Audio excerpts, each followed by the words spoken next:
जी नमस्ते, प्रणाम। मैं हूँ संगीता। आज मैं आपको एक बोध कथा बताने वाली हूँ।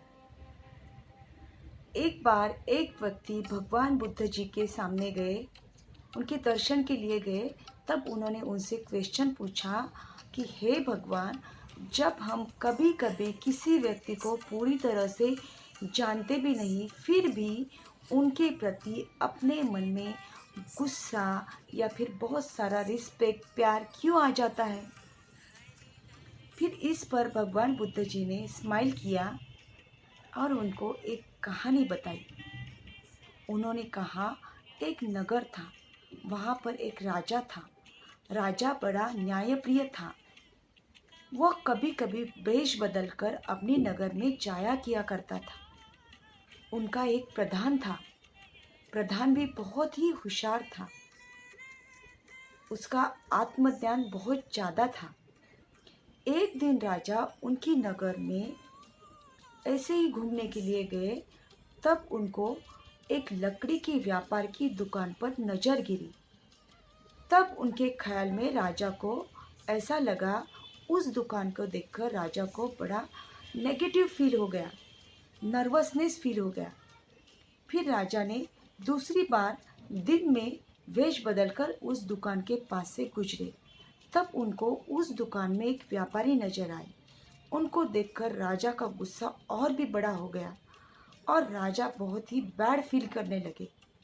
फिर राजा ऐसे ही नर्वस होकर अपने राजमहल में आए। तब प्रधान जी से उन्होंने बात की और उनसे कहा, उस लकड़ी के व्यापारी को या उसकी दुकान को जब भी मैं देखता हूँ तो मुझे बहुत नेगेटिव एनर्जी फील होती है, मुझे बहुत बुरा महसूस होता है। ऐसा क्यों मुझे पता नहीं, बल्कि मैंने उस व्यापारी से कभी बात भी नहीं की। तो फिर प्रधान सोचने लगे और प्रधान जी ने उस व्यापारी की लकड़ी की दुकान पर विजिट किया और व्यापारी को हालचाल पूछा कि कैसा चल रहा है। तो व्यापारी ने कहा, बस मेरा बिल्कुल ठीक नहीं चल रहा है, मेरा व्यापार बहुत तोटे में है, नुकसान में है।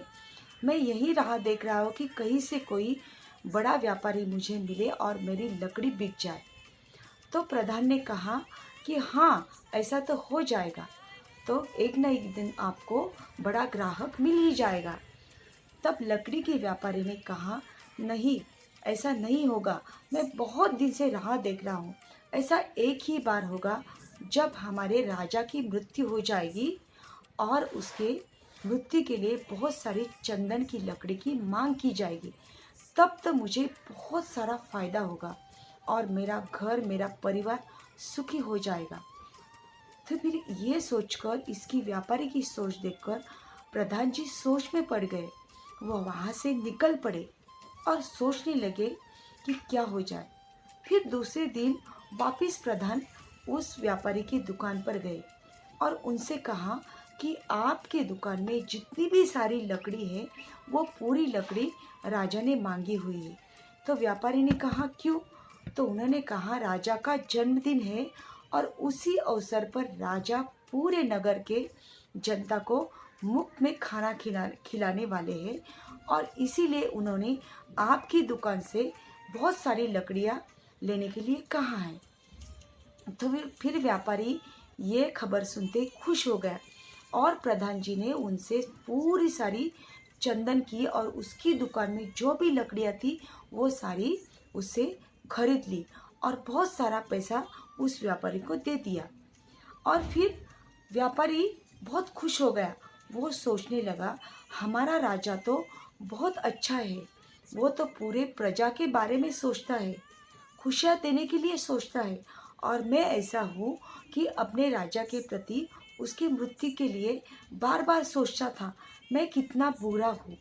फिर वो भगवान से प्रार्थना करने लगा, मन ही मन में प्रार्थना करने लगा, हे भगवान, हमारा राजा बहुत अच्छा है, उसको बहुत सारी आयु देना, मेरी भी आयु उसको देना, उसको बहुत हेल्दी और अच्छा रखना मैं बहुत क्षमा चाहता हूँ।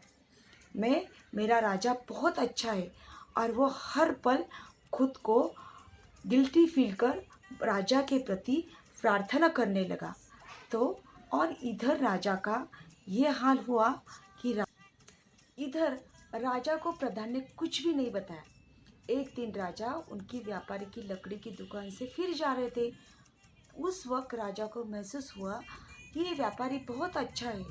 उसको वहाँ से पॉजिटिव एनर्जी मिली और पहले जो नेगेटिव एनर्जी वाली थी वो फीलिंग बिल्कुल भी नहीं हुई, बल्कि बहुत अच्छा लगने लगा उस व्यापारी को देखता था। तो फिर राजा ने प्रधान से ये बात की कि पहले वाली नेगेटिव एनर्जी मुझे उस व्यापारी को जब देखता हूँ तब बिल्कुल भी नहीं लगती, बल्कि अभी व्यापारी के प्रति मुझे बहुत सारा रिस्पेक्ट और प्यार आता है। तो इसकी क्या वजह होगी? तो प्रधान ने राजा की बात सुन ली और प्रधान ने कुछ भी नहीं कहा, सिर्फ मन ही मन में स्माइल कर दी और फिर राजा को उसने जो किया वो सब कुछ बताया।